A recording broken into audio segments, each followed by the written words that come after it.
Rumor says that there is a mysterious island in the South Pacific where the entire population is women. People call it the Virgin Island. It is also believed that the women clan has a mysterious seed, which causes them to age 10 times slower than normal humans. Therefore, many people are trying to find the location of the island. And who wouldn't? One of them is Mr. Song, who wants to become immortal. So he has been sending his men of experts and explorers to search for the island. Elsewhere, Wang, the protagonist of the movie, listens to a news report about Mr. Song, who has once again funded a large sum of money for his expedition to search for Virgin Island. The news then adds about the mystery of the island, detailing that none of the explorers who participated in the expedition so far have survived. Till now, only one person has ever set foot on the island, a famous explorer named Lee. Lee is none other than Wang's father, but he never came back from the island and left no message for the world or for his son. It is rumored that he was mesmerized by the beauties on the island, so he decided to stay there permanently. Those rumors are almost certainly true. Determined to find his father, Wang decides to participate in Mr. Song's expedition and heads off to the shore to board a ship. There, he meets a friend, Hyun Woo, who claims to be an expert navigator as he has recently graduated from the Somali Navy SEALs. After setting up everything, Wang and Hyun board the ship, and just as they are about to take off, one of Mr. Song's men approaches them and hands over a GPS tracker. After a while, the two finally hit the ocean, hence kickstarting their adventure. Initially, they are hopeful about the mission, but after 2 months of wandering into nothingness, they become pessimistic. By this time, their food supply has also run out, so they pray that they reach the island soon. One day, while the boys are complaining about the GPS not working, a flock of birds flies over them. Wang, who is lying on his back, feels a drip on his face, and when he smells it, he realizes that it's seagull poo. This indicates that they are near an island, and when Wang peers through his binoculars, he confirms the news and shares it with his friend. Wang has never been this happy to be pooed on in his life. Unfortunately, the high tides do not allow the boys to dock their ship, so they are forced to swim all the way. In the next scene, when the two friends wake up on the shore, they notice an army of women surrounding them. While still not fully conscious, Wang asks if they're finally on the Virgin Island, but the women just keep on staring and remain silent. Later, the two are brought to their camp for interrogation. As usual, Hyun becomes overconfident and tries to smack talk the women, but ends up getting beaten by a durian stick. Because of the incident, the boys are locked inside a wooden cage as a punishment. In the meantime, the leader of the women, who they refer to as Patriarch, approaches the two and starts talking. She mentions that only a handful of people have breached their island in the past 500 years, but all of them were experienced navigators. Hyun is in disbelief that the girls have been around for such a long period, and jokingly asks if they are really immortal. However, the Patriarch and her women simply leave them behind and go about their ways. Once the women are out of sight, Wang takes out his hidden knife and plots with Hyun to escape at nightfall. They succeed in their plan and eventually get out of the prison. After this, Wang decides to check out the tribe for any clues, while Hyun sets out to find ways to escape the island. The next scene shows Hyun heading towards the jungle to see if there's a way out, while Wang arrives at the women's village and enters one of the huts. It turns out that the women have filled the jungle with traps, so Hyun Woo unknowingly falls for them. At first, he falls down a rabbit hole below and then gets pierced by a wooden arrow through his back. To make the situation worse, he also gets hammered by several coconuts on his head. Meanwhile, Moo Yan, a typical innocent sister of the women's tribe, and her sister Moon enter the hut in which Wang has been snooping around. Surprisingly, the hut is a bathing place for the islanders, and when Moo Yan starts taking off her clothes and preparing for her bath, Wang tries to sneak his way out of the room. Unfortunately, he gets caught by the girl's sister, who doesn't let him go. Wang tries to bribe the girl with a treat, but she eventually screams, alerting every other woman in the village. Terrified, Wang runs for his life, while the women chase after him with spears. He tries his best to scare them off, but eventually gets captured. In the trial room, the Patriarch tells Wang that breaking out of prison is a sin in their culture, and that trying to attack the clan assures a deathly punishment. Just then, a bruised and battered Hyun arrives at the scene to rescue his friend. He threatens the clan that he is a trained soldier who knows combat skills, but the women only get irritated by his lies and beat him once again. The clan believes that being seen by a man when they are naked makes them ugly. Hence, they demand to execute Wang and his friend. But before readying the boys for their final rite, the patriarch is curious to know why they visited her island. Wang responds that he is in search of his father, who came to the island 10 years ago. To his surprise, the patriarch reveals that she had met his father, but she too is looking for him. She mentions that if she ever sees his father again, she will kill him. Saying this much, she orders her women to take the culprits to their sacred tree and grill them there. Hyun pleads with the women that he wasn't the one who saw Mu-yeon in such a condition and asks to be released, but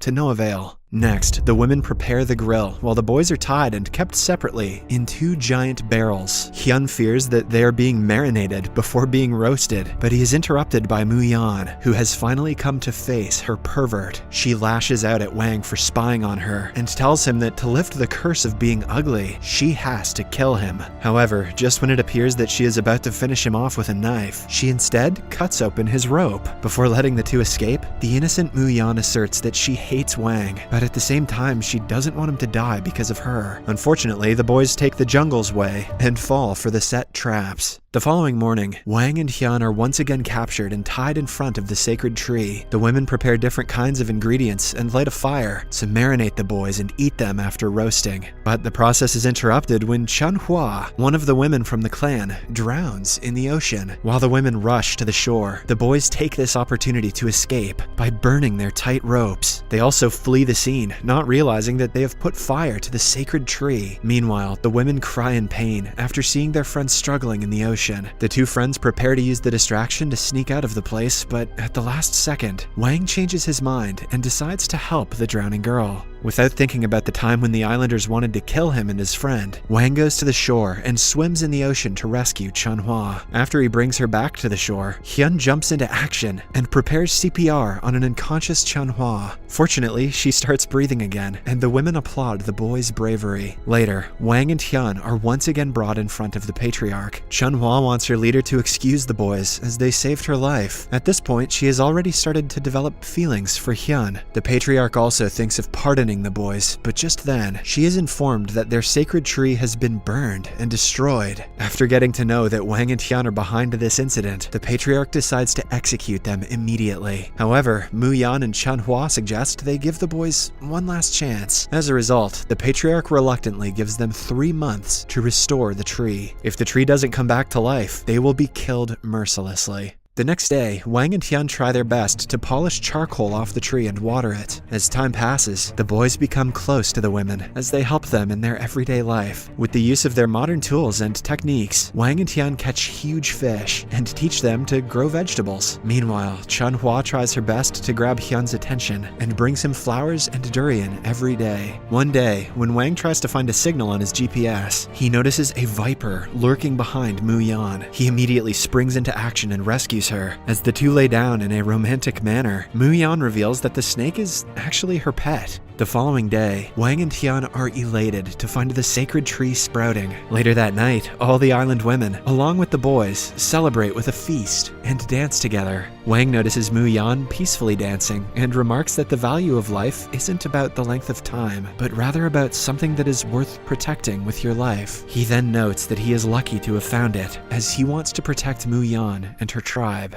Sometime later, Mu-yeon approaches Wang and tells him about the history of their tribe. She shares that a long time ago, there was an all-women tribe known as the Witch Tribe. They reproduced by parthenogenesis. They were the tribe closest to nature among primitive humans, responsible for guarding the seed, Yuan, which contained the secrets of life. Their mission was to protect the balance between nature and life. However, as human settlements expanded, their thirst for killing increased, and one day they eventually found out about the seed Yuan. Hence, a genocide-like hunt was carried out on the Witch Tribe. To protect the seed, the head of the clan gave it to the youngest woman in the tribe and asked her to run away as far as possible. The girl witnessed her entire family being killed, but as told, she escaped the place. Not long after, she woke up on a deserted island and saw that the seed she carried had started sprouting all over the place. The deserted island gradually became full of life. Slowly, the girl got older and a new witch clan flourished on the island, continuing to guard the Yuan seed. Mu-yeon then reveals that the young woman is none other than the patriarch patriarch, and that they are the descendants of the witch clan.